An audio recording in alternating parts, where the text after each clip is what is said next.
Hey everyone, Shaun Brewster here today, flying solo. Today I'm going to talk about a topic that means a lot to me, which is leadership. Recently, Bo wrote a really great article about his reflections on leadership and the things he's learned from his leaders over the years. And it triggered me to think about some of the things that maybe I've learned from leaders that I've had, but also through my own experiences, leading a team, running a business, teaching and doing all the things that we do in these various different leadership roles. And so today I'm recording this from my hotel room. I'm on the road, traveling as we often do with ACE, teaching. And I thought I'd spend a few minutes just sharing some ideas and things that I've had and some lessons that I've accumulated over the years around leadership. And so, yeah, hopefully you can take away a couple of ideas from this to input into your own experience, your own life, and maybe put to good use. So here we go. Okay, so let's start with the first one. Allow people to find their strengths. Now, often we are given a job, a role, or responsibility, a position in a sporting team, whatever the situation might be. We're told, here is the thing that I want you to do. Off you go and do it. That can be a flawed approach. We need to take the approach, I think, of a really effective coach, where they would look at that person and say, what are your strengths? What are the things you're really good at? What are your key attributes that are in you to do that you just do naturally? And then once you help somebody find their strengths, help them go all in on it. Invest in them, make sure they can get the most out of themselves, out of their natural ability, out of their natural inclination or interests or desire to do certain things. Not only will they perform better, they'll be happier because they're doing the thing that is most comfortable, most satisfying, most rewarding for them. So help people go all in on their strengths.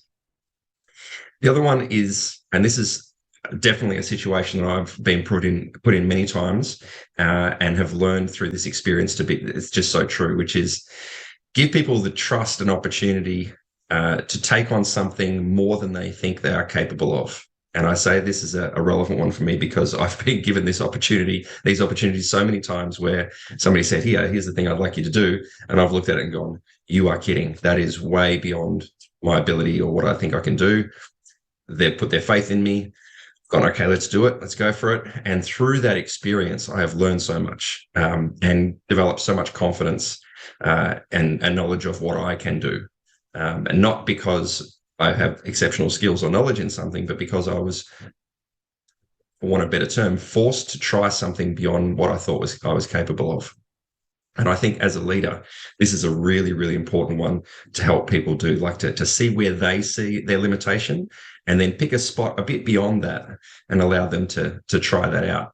Jordan Peterson puts this a really good way in relation to tackling fears, things that people are afraid of. Overcoming a fear, he says, it's not removing the fear, it's developing more bravery. And so the fear doesn't go away. You just get braver. You just get better able to deal with that stressful, that fearful, that challenging situation. And I think that's something as leaders we really need to encourage people to do, is to try something, to do something a little bit beyond what they think they are able to do, and have them discover that new capability. Number 3, give people the chance to fail, but fail safely. So give them a thing that they could get wrong and not give them too much micromanagement, not give them too much oversight, and say, here's the thing I'd like you to do.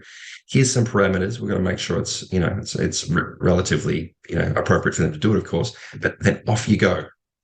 And then when they fail, and they will, because we all do at times, let them know that that's okay. Let them know that, great, thanks for giving it a try. Here's where you might have got it wrong. And importantly, here's where you could do it better next time. And they might say, well, why didn't you tell me the first time? Well, the reason, of course, is because they need to learn through failure. We all learn exceptionally powerfully through failure. But if you let them fail and then you chastise them, or you put them down, or you let them know that, no, that was not up to standard, and just leave it at that, they're going to feel afraid to try again. And so give people an opportunity to fail. And when they do, catch them, support them, and encourage them to try again. Number 4, tell people regularly what they're doing well. We all get that dopamine hit from reinforcement, from positive reinforcement, from someone telling you, great job, well done. And it might sound childish. It might even sound, I don't know what word you'd like to use here, but it's so important to tell people when they're doing something right. And so when they do the right thing, you say, great job, really good job, really good job. That's exactly what I wanted you to do. That's perfect, really nice. It reinforces that habit of successful activity, of behavior that you're trying to get them to do. And so if you've got someone, particularly the person who might not be performing well, rather than writing them and saying, you're not doing this, and find something that they're doing well and really emphasize that. Go all in on that one and say, look, that's great. That's real. That's exactly what we're looking for. Thank you so much for your contribution there. That's brilliant. They will look for opportunities to do more of that. Okay. So reinforce what they're doing well. Number 5, and this is something I've learned from leaders, people that I've worked for, and something I definitely try to do with the people that work with me, is that make sure that they feel comfortable telling you anything. Now, we've all been in a situation where we've had to go to our boss or employer, our teacher, our whoever it might be, with a personal thing that's not related to work, not related to your job role, whatever it is, and you have to say, this is the thing going on. I know it's potentially going to affect my ability to do this other thing. And then the person in the leadership's role, their response to that is so important, because if they roll their eyes, if they dismiss it as unimportant, if they say, well, no, that's not appropriate, that we can't let you interrupt this project at the moment, then that teaches you that you're not safe. It teaches you that you aren't able to bring things that are outside the scope or outside the realm of your work role to that person, because those things are important. Now, if a person brings to you something like that, tells you something about themselves or something that's going on in their life, and you respond in a way that's, okay, this is important to you, this is important to me, let's figure out a way around this as best we can. And it's not always possible, but as best we can. That tells you, the person receiving that feedback from your employer, from your boss, whatever, that you are more than just an employee, and that you and your life and your experiences matter. That's very empowering. It's very, very empowering, and something I've experienced as an individual, and something I always try to do as well. So make sure that they know that they can tell you anything, that they're safe, and your response to whatever they tell you should never be a reaction. It should always be a measured response and with intent. Number 6. If you have a team, where possible, always involve them in decision-making, even the decisions that may not directly impact them. 3, 4, 5, 6, 7, 10, 100 heads are always going to be better than one. And I've seen this play out in my business so many times, where I think I've got the best idea, and I'll sit down with my team and I'll say, here's what I'd like to do. And invariably there'll be 3 or 4 other suggestions, things that I hadn't thought of. And I'll go, perfect, fantastic. And when somebody makes a good suggestion, make sure you acknowledge that. Don't just say, okay, great, add it to the list. Acknowledge them. So that is it. I didn't think of that. Fantastic. Thank you so much. And again, it reinforces that positive activity, that positive behavior that we were talking about before. So where possible, involve them in the decision-making, not because you just want to tick a box, but because you actually care about their opinion. These are the people that you chose to work with. These are the people that you chose to train with, to exercise with, to teach, to whatever the realm of experience it is that you are a leader in. These are the people you chose to do it with. And so their ideas, their thoughts, their suggestions should be just as valid as yours. Number 7, dig deep and try to discover what motivates each individual. And when I say each individual, I mean every single person. Not everyone is motivated by the most obvious thing, which you'd think is be money, right? Like if we're talking about you're an employer and you've got a team of 1, 2, 3, 100 people, whatever it might be. Not everybody's there just because you're paying them. Some people are there because of something beyond that. In fact, I'd say almost everybody is there for something beyond that. Yes, the money is important, and we'll talk more about reward in a little bit, but you need to find out what is their meaning. And I've seen this again play out so much, and it's definitely the case for me when I'm doing something with other people or for other people, is I need to know that what I'm doing matters. I need to know that what I'm doing has meaning and that I'm contributing something meaningful. It adds meaning to what we're doing. It makes our work meaningful when we can find that meaning. And so when you have an employee or somebody that you're responsible for, somebody you're leading, and this could be as a parent, of course, as well. Parenting is leadership. Then try to figure out what matters to that person most. And then if you can figure out what matters to them, and then we go back to one of the earlier points about, what they're really good at, or the things that they are naturally inclined to do, join those two things together and they're unstoppable. And then all it's just, light a fire and off they go. And as a leader, that's a hugely rewarding situation because you will get the best out of that person for the longest possible time. And not only what you'll get out of it, but they will get the most out of themselves and they will feel the most rewarded in their work, which is exactly what we want. It has to be benefits in both directions. Okay. Number 8, know that the good ones will probably leave.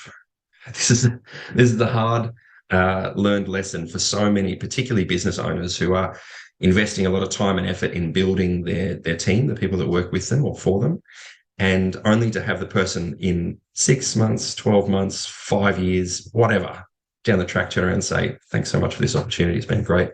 But it's something else I want to do now. And off they go. And you think, oh my God, what a waste of my time. No. If they've been there and they've contributed something, then that was an investment of your time, 100%. Now, if they decide that there's something else they want to do, our response to that, our response to that is also so critical because that tells the story to the next person about how you will respond when they come to you and say, I've got this idea. In fact, this job that I've been doing for you, I think I could start a business in that. I could go and do that. Now, if we say to them, if our response is something like, great, a great idea. Is there any way I can help you with that? Well, then that suddenly flips it. They don't feel the guilt of leaving. They feel that they've got your support. They are more likely to then encourage someone else to come up behind them and take their role, somebody that they know that will be able to do their job justice. Now, if you say, good riddance, I want you out of here, what a waste of my time, get out. What story does that tell to the next person? It tells you also that anyone else in the business who might hear about that knows that they either can't leave for fear of that or need to get out as soon as possible because that's the kind of boss you are. So your response to somebody wanting to leave should always be encouraging, supportive. Now, obviously, there is a chance that somebody could come to you and they could leave in an unsavory way. They could do the wrong thing by you. Of course, that's possible too. Or they could not be grateful for the opportunities you've given. That's possible too. But I still believe that the way we behave in that situation echoes into the future. And that, what we do in that moment is far more important than what we may have lost with that person that's leaving. And so, know that the good ones will probably go because maybe they were made for more. But if you want to keep the good ones, then you've got to find that meaning for that person. You've got to give them something more than just the paycheck each week to work for. And you've got to give them something to aim for, something to build towards. Some people want to be business owners. And if you work for somebody and you want to be a business owner, that is a ticking clock. That's fine. It's the path we typically take. We work for somebody else, we learn from them, and then we move on. For some people, entrepreneurial type people. But there's also a whole lot of people out there who want to work for somebody that recognizes them for their value, that rewards them for what they contribute, and wants to be part of a team. They don't want to lead. And that's okay. That's perfect. That's why we can have teams. If everyone was a leader, we wouldn't be able to have teams. And so when you've got those people, especially, really hang on to them tightly, foster them, give them what they need, identify that meaning for them, give them opportunity to be creative in their role so they can explore it and move from one role to another if they need to, but recognize that some of them will leave. And yet we need to be okay with that. And we need to encourage and support that where appropriate. And like I said, our response will echo into the future and better and set us up for more success, I think, long term. Number 9, it's a big one, be generous. Be generous beyond what you think is reasonable where possible. Yeah, and that means financially reward people more than you would, more minimum wage. Don't ever pay somebody minimum wage. If you are paying somebody minimum wage, expect minimum outcomes. If you want somebody to perform well, pay them what they're worth, but even a little more if you can, and then watch what happens.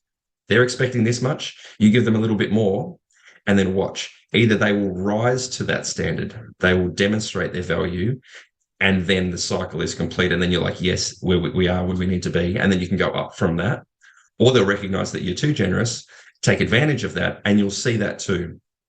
and you can respond accordingly. Okay. But I'd say start on the front, give them a little bit more than they think is reasonable, more than you think is reasonable. Invest in them. Show that you are seeing the value that they believe that they're telling you they can bring. Invest in that. Give them more to start with, and then watch. Number 10, and this is an important one. Remember that you work for your team as much as your team works for you. And you're thinking, hang on a second, I built this business from scratch. I own it. I pay the bills. All the responsibility falls on me. The buck stops with me if we make a bad decision. That is true. But your ability as an individual is limited. Your ability as a team is unlimited. 1 + 1 can equal 3. 1 + 2 can equal 5. The greater your team, the greater ability of your team, the greater expansion of your capacity and your ability. And so you work for them just as much as they work for you. So there you go. There's 10 lessons that I've learned throughout my career, things that I try to use in my business. I hope you could find 1 or 2 out of there that you'll be able to use in your own situation. Thanks for listening.